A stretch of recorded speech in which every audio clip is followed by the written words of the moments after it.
When we started thinking about our capstone project, the questions that passed through our minds began from how is there gender equality in the world, what we thought when we saw gender equality or inequity, and what we should do if we see it.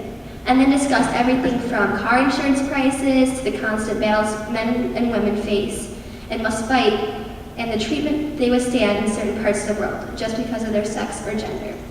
Zahar Mahar Elswai spoke about the treatment that women deal with when they decide they no longer want to wear the hijab. She herself was mistreated and tortured. Her story in specific inspired us by helping us realize how easy it is to speak about gender inequity, but difficult to respond.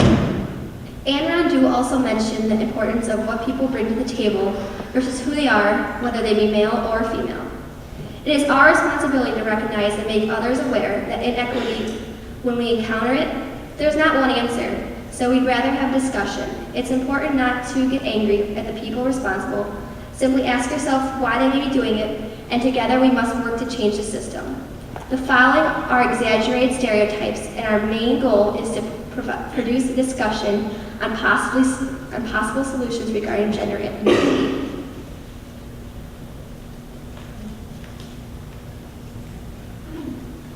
Okay, students, today we're going to talk about gender roles and the issues that males and females face in different situations. Our first scenario takes place in a workplace during a job interview.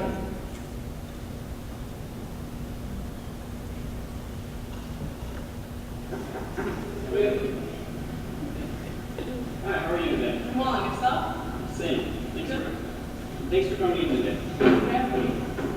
Well, we have an opening in the secretary position. Oh, Are you in a relationship right now? no. Is she? Great. Thank you. What did you wear at your last job? Close. I was just wondering, what are my job tax business positions? I don't know, regular secretary stuff. Oh, because I'm actually here for the manager position.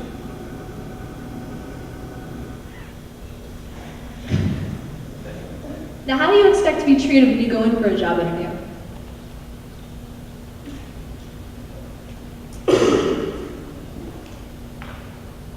I expect to be treated professionally and with respect.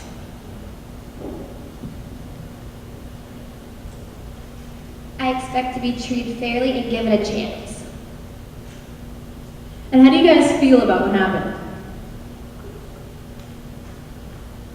I don't think that scenario is portrayed correctly. Does this really happen in the workplace? Actually, I'm glad you brought that up because it's a serious issue even today. Not only are men taken more seriously in the business world, but research shows that women only get paid 70 cents for every dollar that a man makes in the same position. What would happen if the interviewer was a woman? Well, we can take a look and see.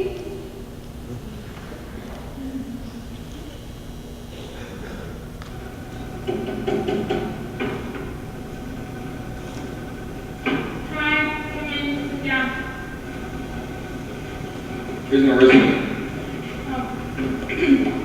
Let's start. So, when did you do that? Yeah.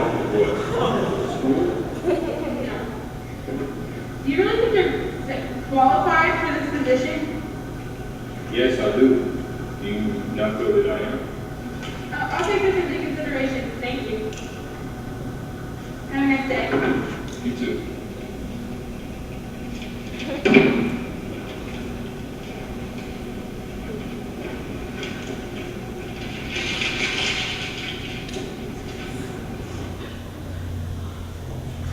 Now, obviously there were differences. What were the similarities between the two scenarios? Well, both the interviewees were judged based on their outward characteristics, and it looked like both race and gender were taken into consideration.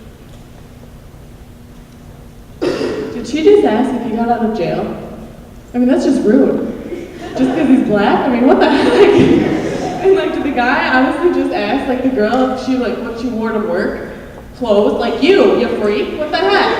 That's so inappropriate. Just because I'm a girl doesn't mean that I'm gonna walk around naked or in a bikini. I mean, it's cold. We live in Wisconsin. I don't want to get frostbite. There were a lot of assumptions made in both second interview. And why would the interviewer just assume that the woman was looking at the secretarial position? Traditionally, men are seen as the breadwinners while women are pushed into secondary roles and positions. This creates an environment in which men are encouraged to be aggressive and competitive while women are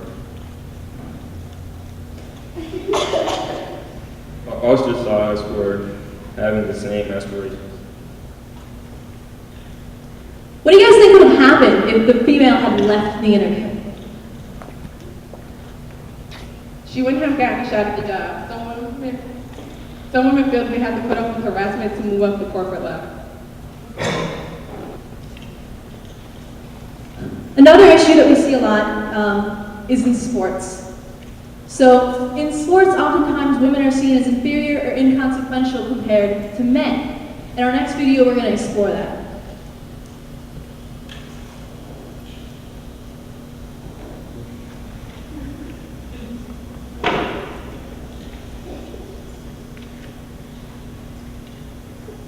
Alright, guys, gather up. Gather up. We're gonna play ultimate frisbee. You and you. You're gonna be captain. Go ahead, pick teams.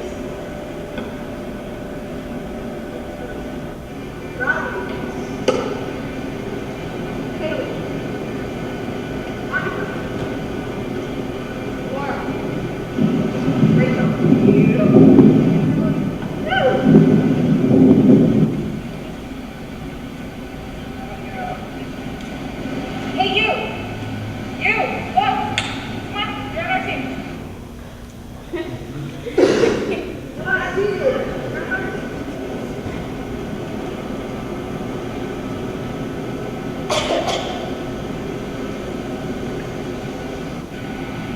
I guess we'll take a girl. Yes!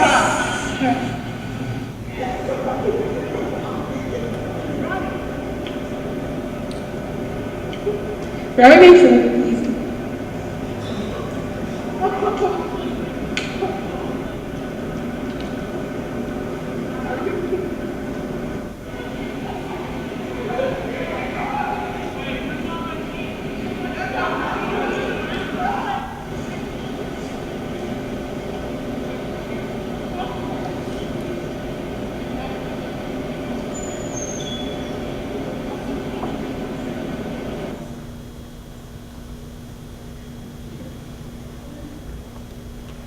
How does the pressure, whether to be good at sports or not play sports at all, affect the males and females of the society?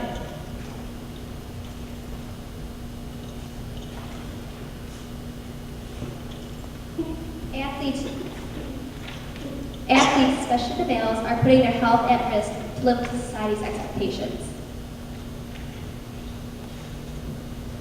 Even the coaches turn a blind eye to the players who use steroids and are seriously injured. As long as their players perform well and do well, they do not care about their state. Another example would be in wrestling where they have to get into a certain weight class, and some guys will even starve themselves in order to get their pressure to be a certain way.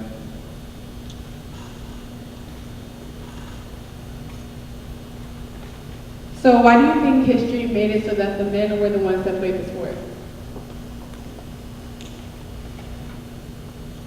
Many believe that men were originally hunters and the ones who fought in wars. Games were originally used as war practice.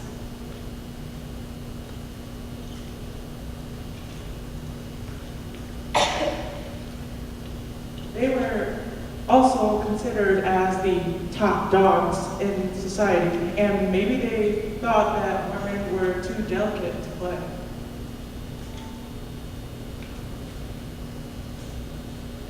Women were usually not allowed to watch or play sports at the original Olympics. Alright, let's talk about body type. How does that affect the stereotype of men being the athletic ones? Well, men are usually bigger. They're big muscles.